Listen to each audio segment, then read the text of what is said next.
What's going on, everybody, and welcome back to a new video on the channel. Today I am going to be talking a little bit about CarX Street, a game that came out late last year.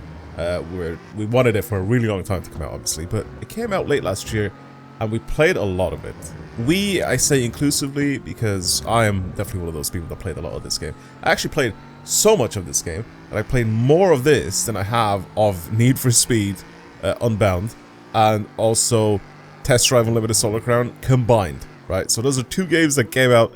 One of them came out a long time ago, but Test Drive also came out last year, and it was just an absolute mess. It was a disaster, and the player base for that game is next to none at the moment. If I go and I look at the Steam stats for this game, I think it's got like 100 players or 150 players or something like that. Actually, I'm gonna do it right now as I'm doing this commentary video. But I honestly feel like this game just took the world of racing games by storm when it came out, and I remember everybody played it, and a lot of people really enjoyed it, myself included. Right now, this game has an average day player base, 24-hour peak, of about 575 players, right? So it's still a game that's being played at the moment. There's still people online that are playing this game. I was gonna say, and that's basically what this video is called, is CarX Street dead?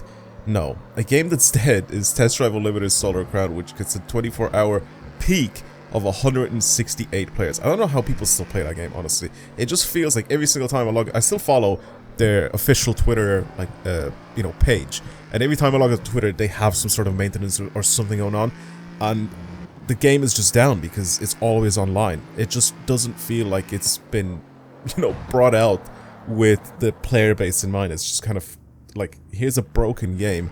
We're going to continuously try to fix it, but at the time that we're fixing it, you can't actually play the game because there's no always offline.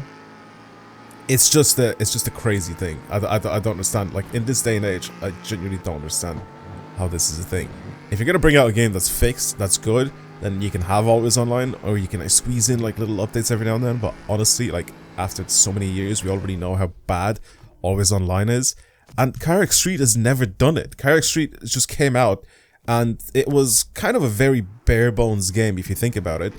It was missing a lot of stuff that the phone version or the mobile version of this game had, but then they slowly started increasing the updates, and they kept bringing out new things. They kept improving the graphics, they were improving the physics, they were improving the way the game just felt in terms of how you drove around and how you interacted with the other players in online as well, and also how you interacted with the actual drivers that you're racing against when it comes to AI and stuff like that. So they're constantly updating this game and doing stuff to it. The updates kind of slowed down a little bit since January, since they decided to come back from the winter holidays, so they're not really bringing out as many updates as they did in the past.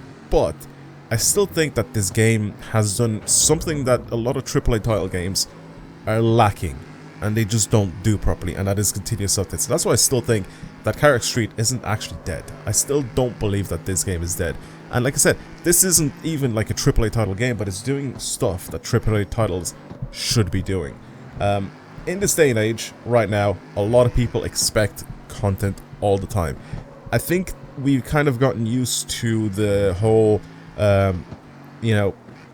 getting weekly, monthly, whatever you want, constant content updates for video games. I feel like this new generation of kids that are playing the game, I'm gonna count myself as new gen because I play basically all these new gen games, so I'm kind of at this point now, but I got to experience obviously previous gen games as well. And what I mean by that is a lot of people's attention span has gotten really bad over the past 5, 6, 7 years, and it shows. It really shows. We constantly want content updates. We want new stuff to be added in the game all the time, because then it makes the games feel fresh, and it makes the games feel like there's always something new to do and to strive to get, right?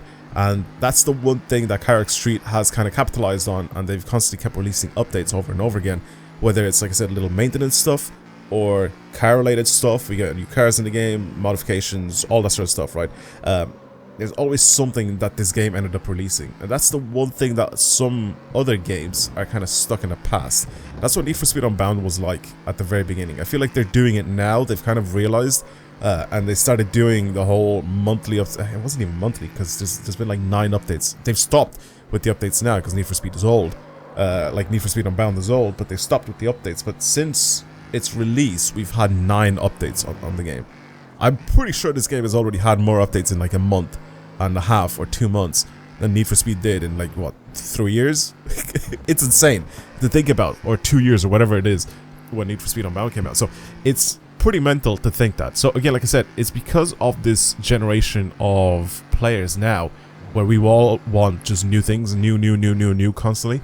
And like I said, CarX Street kind of capitalized on the fact that that is the case. And instead of having games like we used to back in the day, where we didn't really have a lot of online features. So back in like the PlayStation 2 times, which I grew up on, back in the PS2 times, where we got like a new Need for Speed or a new Gran Turismo or a new whatever, we didn't really have any consistent or constant updates. We just didn't have any updates in general at all, because a lot of the population, a lot of the people that had PS2s didn't connect them to the internet, right? So I was one of the kids that just never had a PS2 that was connected to the internet, right? Even though I had the Ethernet port at the back and you could actually connect it to it, I just never did. I always played the games offline. But back then, when they released the game, it had to have enough content in it that it would last a while. Plus, also, since there was not going to be any updates or anything like that for the game, the game must be good from launch. Like, it must have been tested thoroughly just to make sure that the game worked from launch. Like, as soon as the game got put on that disc and given to the customer, that game should work 100%. That doesn't mean that there weren't any bugs in games, because there obviously were, and obviously nowadays, you guys, I don't know why I'm saying you guys, but the developers can update the bugs and remove them or get rid of, or I don't know. Basically, they can improve the game and get rid of a lot of glitches and bugs and stuff like that, which is something that was never able to be done way back in the day. But like I said, it was a lot less bugs, and there was a lot less glitches and all that sort of stuff back in the day with the PS2 generation of games. So that's what I feel like a lot of games are doing nowadays. I feel like Test Drive, when it came out, was just a dumpster fire. It was a rushed mess that got released, and honestly, it still shows.